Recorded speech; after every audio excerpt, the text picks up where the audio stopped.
Bueno, pues muy buenas a todos y a todas. Yo soy un busto parlante y vamos a ver si terminamos este artículo sobre la interpretación de Hegel de la Revolución Francesa. Nos habíamos quedado en el capítulo 5, titulado La libertad y la fraternidad, condenados a entenderse en la Revolución. Para esta última parte del ensayo, previa a la recapitulación y conclusión, vamos a utilizar el artículo de Ángel Gabilondo titulado El árbol de la libertad y la guillotina, Hegel y la Revolución Francesa, como guía orientadora con el fin de aclarar los asuntos previamente expuestos y darles un tinte problemático, estableciendo en qué medida Hegel consigue ayuntar la voluntad y el terror en un mismo prisma revolucionario.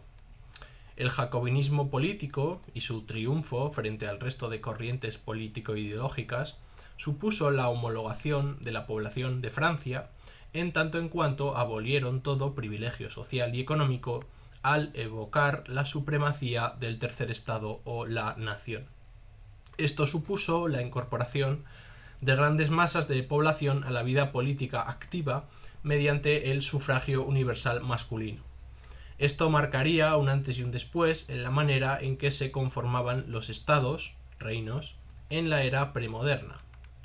El auge del modelo de Estado-nación atravesó todas las fronteras hasta consolidarse como el prototipo de organización social de las diversas culturas a lo largo del globo. Pero la ruptura con el antiguo régimen, asentado en el feudalismo como modo de producción, no iba a desaparecer rápida y súbitamente, dando lugar a patrones estatales mixtos donde la nobleza seguía ocupando una parte de la organización del poder. Como hemos visto, Hegel se posiciona a favor de la Revolución Francesa, reconociendo sus límites e insuficiencias, la voluntad de cancelar la diferencia sin mediación ni interpretación. Esto es lo que Ángel Gabilondo llama terrorismo de la voluntad, el hecho de querer sin más la ejecución de los traidores y absolutizar la voluntad general por encima de lo particular. Por último, veremos en qué medida la fraternidad es entendida como libertad no abstracta, esto es, como la labor de concretizar y recrear el espíritu y no como un simple anhelo. Sin duda, Hegel es el filósofo de la Revolución si la tomamos en cuenta como un acontecimiento del pensamiento ilustrado. La revolución es su propio destino, tanto en la esperanza como en el temor. Algo en lo que hay que vivir y subsistir. Así pues, la filosofía de Hegel puede concebirse de dos maneras, según la esperanza o el miedo. Según la esperanza, podemos considerarla una teoría u ontología del presente en marcha, comprometida con la libertad como esencia de la revolución, acorde al modo de proceder del espíritu que reclama la mansedumbre del concepto. Según el miedo, podemos considerarla como una problematización de cómo la revolución plantea el problema de la realización política concreta de la libertad, en tanto que el ideal de la libertad se da si y sólo si hay un pueblo unido y bello detrás que lo sustenta. Lo que parece claro es que Hegel confía en el papel del Estado como garante de la propia libertad, en el que ser libre es decir sí mismo, es decir, las estructuras institucionales políticas están determinadas a hacer posible la realización del ser hombre y de la libertad sustancial del ser sí mismo en sí.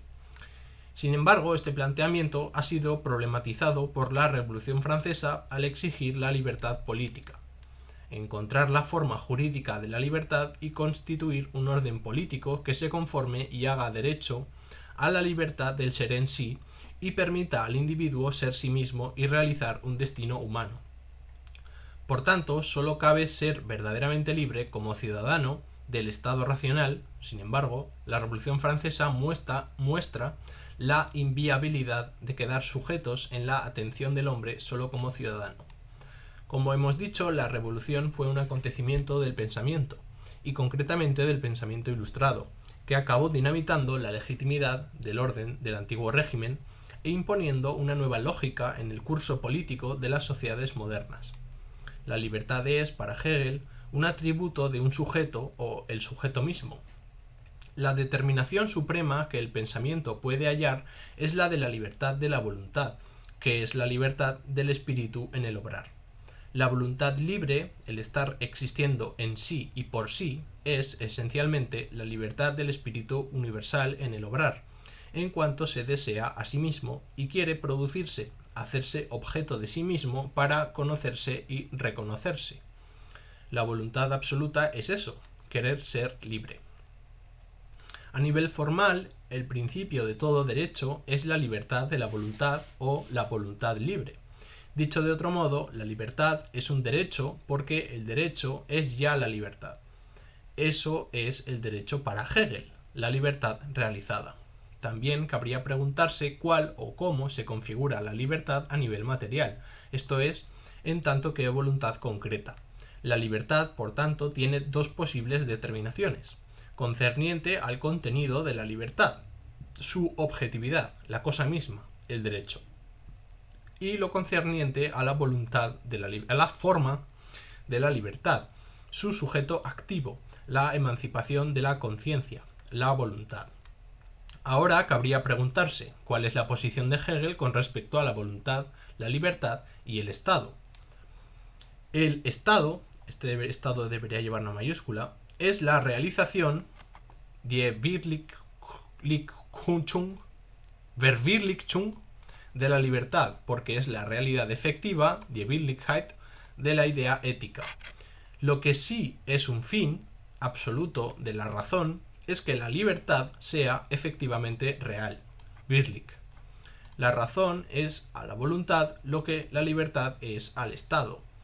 De igual manera que las matemáticas son a la física lo que la dialéctica ideal es a la dialéctica real histórica. La revolución en Hegel, según este autor, Ángel Gabilondo, estaría orquestada a través de la libertad y la fraternidad. Libertad formal de la persona, derecho abstracto, y el sujeto kantiano, moralidad, es la esencia de la autoconciencia, el en sí y para sí de la voluntad. La fraternidad, entendida como eticidad, libertad que nos hace miembros de una comunidad fundamentada en las costumbres, el trabajo y la propiedad. Ambas partes de la revolución se vinculan al unísono para realizar la libertad en la sociedad una vez asegurada y conquistada a nivel individual. Capítulo 6. El terror revolucionario. Libertad y guillotina. ¿Enemigos o aliados? Toda revolución política, y la francesa no es ninguna excepción, tiene sus sombras y sus luces. Y en ese claroscuro es donde nosotros debemos juzgar lo más desinteresadamente posible el terror revolucionario que se lleva a cabo para satisfacer los fines ideológicos propios de las líneas de poder que auspician dicho estallido social. El terror revolucionario puede ser sostenido según varias argumentaciones que nos propone Gabilondo. En primer lugar, propuestas de regeneración, reinstauración no sé por qué hay que ir en una supongo que iría una I, ¿no? Y reinstitución que dan lugar a una liberación de la perversión reprimida, con vistas a generar una historia hasta la fecha inédita que acompañaría a la presentación de un nuevo hombre. En segundo lugar, la capacidad y competencia ilimitada de lo político. Toda obstaculización es perversidad de voluntades hostiles frente a la pureza del voluntarismo político moderno y su transparencia en la lucha contra los traidores a la nación. Y en tercer lugar, sustituyendo al pueblo por el rey, se mantiene la represión, puesto que se mantiene un puesto en el que reside la voluntad libre de los hombres, el puesto del poder. Como decíamos en el punto 2, la razón ilustrada se caracterizaba por considerar a la utilidad como su fin último, y el valor absoluto de la utilidad trasladada al terreno de juego político mediante la praxis es la virtud, de la virtud es el terrorismo. Hegel muestra cómo la fraternidad queda desplazada del núcleo de la revolución, la libertad y el derecho jurídico. Esto queda patente en la diferencia entre los lemas de las dos grandes revoluciones francesas. La de 1789, que estamos evaluando con Hegel, que reza libertad, igualdad y propiedad, y la de 1848, que auspiciaba libertad, igualdad y fraternidad. Teniendo en cuenta que la fraternidad, la voluntad o deseo de confraternizar estaba en el margen durante los acontecimientos revolucionarios de 1789, es lógico entender por qué surgieron esa algarabía de conjuras, de amenazas, desuniones, supuestas traiciones y en última instancia el caos en forma de estallido social. La fraternidad hubiese otorgado una estabilidad al nuevo orden social, dotando de armonía a las partes integrantes, instituciones y ciudadanía, y bañándolas en una idea aureolar de esperanza. Hegel será un persistente promotor de la Fraternisierung revolucionaria por su fuerte impronta en la sociedad en la que está actuando. Su acción, que pretende extenderse a toda la vida social, la democratiza. Rechaza el encerramiento del individuo en sus condiciones concretas de existencia. Postula la idea de la humanidad en el interior de la idea de individualidad. Añade a los derechos individuales un derecho social. Inscribe la revolución social en la lógica de la revolución política. La fraternidad tiene fuertes connotaciones cristianas en la medida en que supone la consanguineidad entre todos los habitantes de la Tierra, considerado como un espacio sin exclusiones, como un capo entrelazado de unión. Será como un cabo, ¿no? Como un cabo entrelazado de unión. Dialéctica entre sociedad civil o cristiandad y Estado o reino.